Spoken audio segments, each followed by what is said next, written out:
tonight we're here for our Thrive Guide. And so this is a series we've been going through together as pastors. And of course, anybody who would like to join us is welcome to join us. You can join us via Zoom, or you can comment below at our Facebook post. But we'll go around really quick just to introduce ourselves for those who may watch this video and don't know us. So I am Jonathan. I'm a student pastor here at Life Spring Church. Brian, executive pastor, and also do some stuff with the school. I'm Mike Green, again, one of the pastors. He says he's the lead. He's the head guy. I'm Tucker Reiner, and I do community life. So however you want to classify that. Not only does he do it, but he does it well, does it very well. So we're excited to be here with you guys tonight to talk about this. So this is our fourth week. We've talked about several different things. You can check those out on our Facebook page or YouTube. We talked about mission the first week, personal devotions. Last week was family devotions. So I encourage you to check those out if you're interested in any of those topics and really trying to thrive during this season instead of just survive. That's our whole point of this. So tonight we're looking at managing media. What does that mean? How do we do it? Why is that important? Managing media as we go into this time, as we continue this time of social distancing, where we're home a lot more. You may be home a lot more. Your children may be home a lot more. People you know are going through Netflix and looking at different shows to binge and different things to watch. And so we want to think biblically about that and want to make sure that we're managing that well. And so the first question for us tonight is just the why. Why do I need to think about managing media? Why do we need to think about managing media during this time of social distancing and COVID-19? I don't view media as evil, but I do view it as something that study after study is now showing us is bad when you get too much of it. So it's one of those things that it's a moderation thing, and especially with kids. Pediatrics are recommending only an hour a day for 2 to 5 year olds. And for older kids are only recommending 2 hours a day of screen time, total screen time. And that's hard to even think about going to those low of numbers, but hey, it's associated with depression, associated with anxiety, associated with insomnia, associated with suicide. It has some serious problems associated with it, just like anything that we don't do in moderation. So it's one of those things I think we have to talk about managing. Mm-hmm. Go ahead, Brian. I think you were going to say something. I was just going to say that the concept of managing media is really about the thought of everything that we take in has an influence on us. Mm-hmm.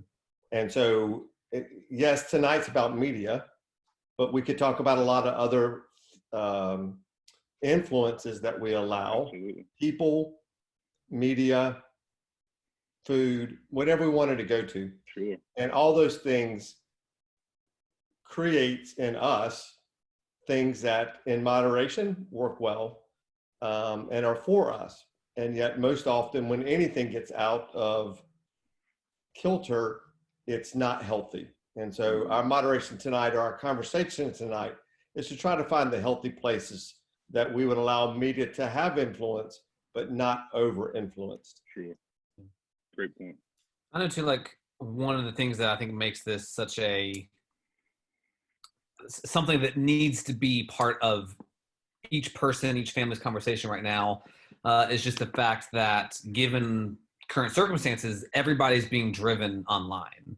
So everyone's screen time has gone way up, whether it's students doing school online, people working online, like everything, everybody's screen time is automatically going up. And so then kind of going off of like what Mike said, where it's about finding this healthy balance, and, doctors recommend only so many hours of screen time a day. And I know some people who they're in front of a computer from 8 to 5 every single day. And it's just, so not that we then shouldn't, all right, I'm done with work. Now it's time to, play. Not that we shouldn't still watch TV or, engage in other forms of media. But we need to ask the question, all right, I've been in front of a screen for 9 hours now already. do I really want to, or do I really need to now be in front of a screen for another 2, 3, 4, 5 hours, whatever it is. So I know at times, like I know some people who just, when they're home, like in the evenings, the screen's just on in the background, whether it's the news or a game or something, it's just like the TV's just always on. Whether they're paying attention to it or not, it's just always on. And I think now we need to start asking the question, what else can we do with our time? Like, what else is there that we can do? Yeah, absolutely. I think that, as you all have said very well, the key is managing. We're not saying you can't take media in. We're not saying you shouldn't watch movies or watch TV, but how do we manage that together as an individual, as a family, and also how do we think about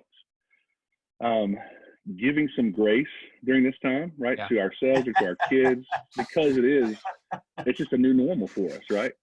And so, working those things in, we don't want to say, if you go over this recommended time, then you're a terrible person, right? But at the same time, as Tucker mentioned, if you're going to be on Zoom in these calls for 8 hours a day, and then you're going to spend 6 more hours binge watching a TV show, that's probably not the best decision for you, right?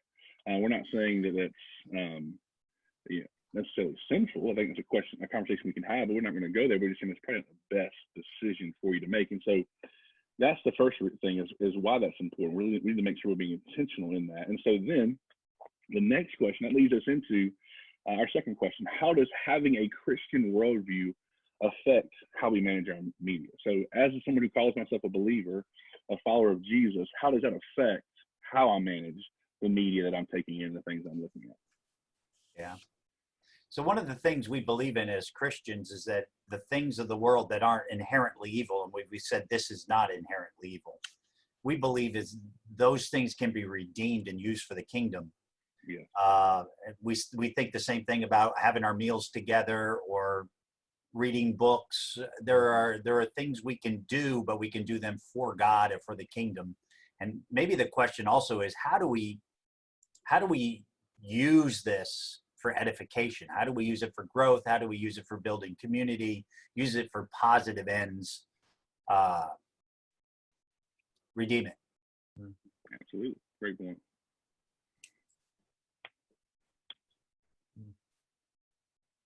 I think for me, as I'm looking at this and trying to figure out what that looks like for myself, as an adult, and then also for my kids. I have a 6-year-old and a 3-year-old. Obviously, I'm gonna look at those things and manage those things differently. So for myself, I've really tried to be intentional, and we can talk about later how good I'm actually doing at this. But I've tried to be intentional about taking more time to read. If I feel the need to watch a movie or binge watch a TV show, maybe I'll read a chapter in a book. Maybe I'll encourage my friend, hey, let's go out on a walk and let's just spend some time together. Maybe I just need some personal time. I need to go out on a walk. So trying to manage those things in that way and really refocus myself and my senses, because in reality, when we're tempted to do those things, we may be looking for something else. And maybe we need to take that to the Lord and say, hey, God, why am I feeling this? Why am I feeling this need to veg out, or this need to kind of check out for a little while?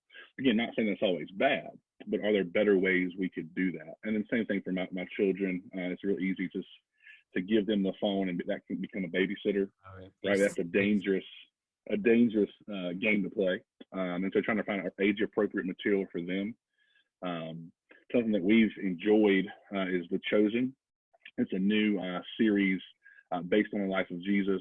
It's a crowd-funded production, so they've got season 1 finished. They're working on season 2 now. But the creators are believers. They're trying to do this on their own with support from obviously community and people who are watching it to stay as biblically accurate as possible. We've enjoyed that. It's been a great thing to have for us if you are looking for something digitally to engage in, for sure.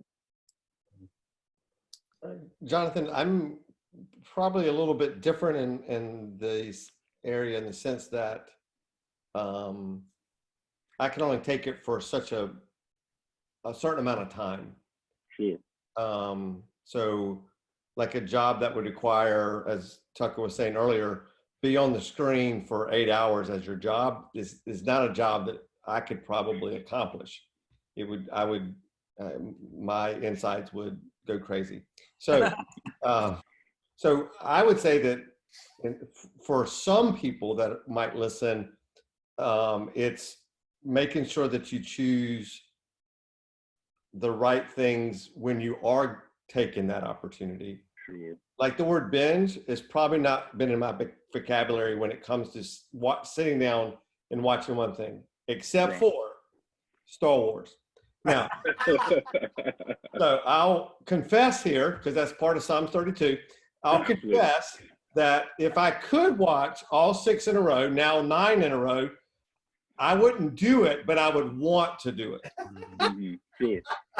But for those that aren't necessarily like just always on it, I would say that it's finding the right things to watch in the right moments. Absolutely. Using that time as well as you can. Yeah.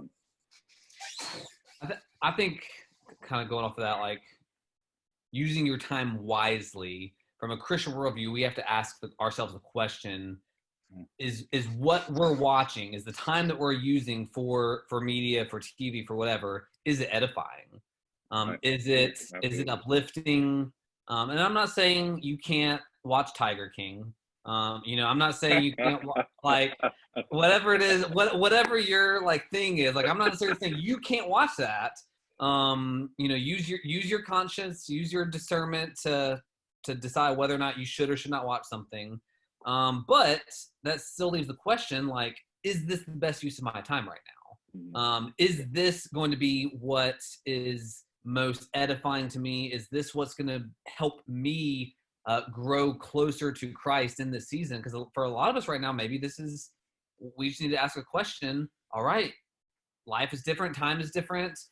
How can I grow closer to Christ in this season? And binge watching, even if it's not binge watching, like watching TV might not be the best use of our time right now. So it just has to, we just have to ask ourselves the questions. And for some of us, even for me, at times it might be, all right, yeah, like let me sit down and watch an hour or two of TV right now. And other times it might be, no, I've got that book on my shelf that I've been wanting to read for a while. I'm going to pull that out. Or, it's really nice out. My family should go for a walk right now. Or, whatever. Sure. It's just, don't just, it's really easy. And I struggle with this.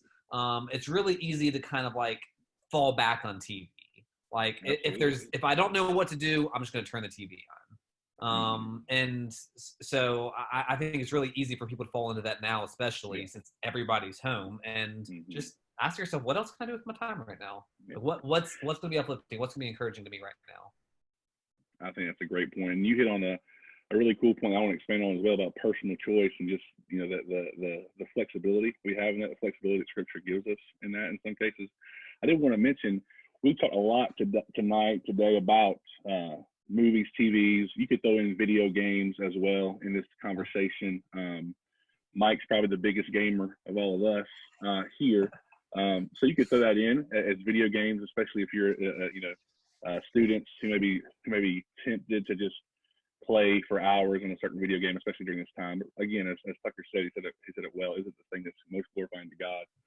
And just to be clear, this is not for us to try to administrate what you watch and what you don't watch. That's a choice for you and for your family to make that. I have friends, I'll use two extremes, well, they'll be extreme for some people. I have friends who watch Game of Thrones. They love it. I personally have chosen not to watch it for some personal reasons. But on the other hand, I enjoy Walking Dead. And there's some people who do not watch that because they don't like the gore or whatever the case may be. So we're not trying to legislate that for you.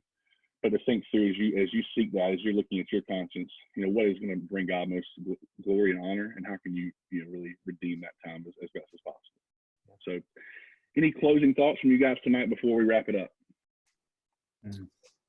I've got two books I would just throw out there as resources that I've found to be really, really helpful, at least in helping just think about how to walk this path, answer this question, how do I make wise decisions when it comes to media and stuff like that? One of them is the Tech Wise Family.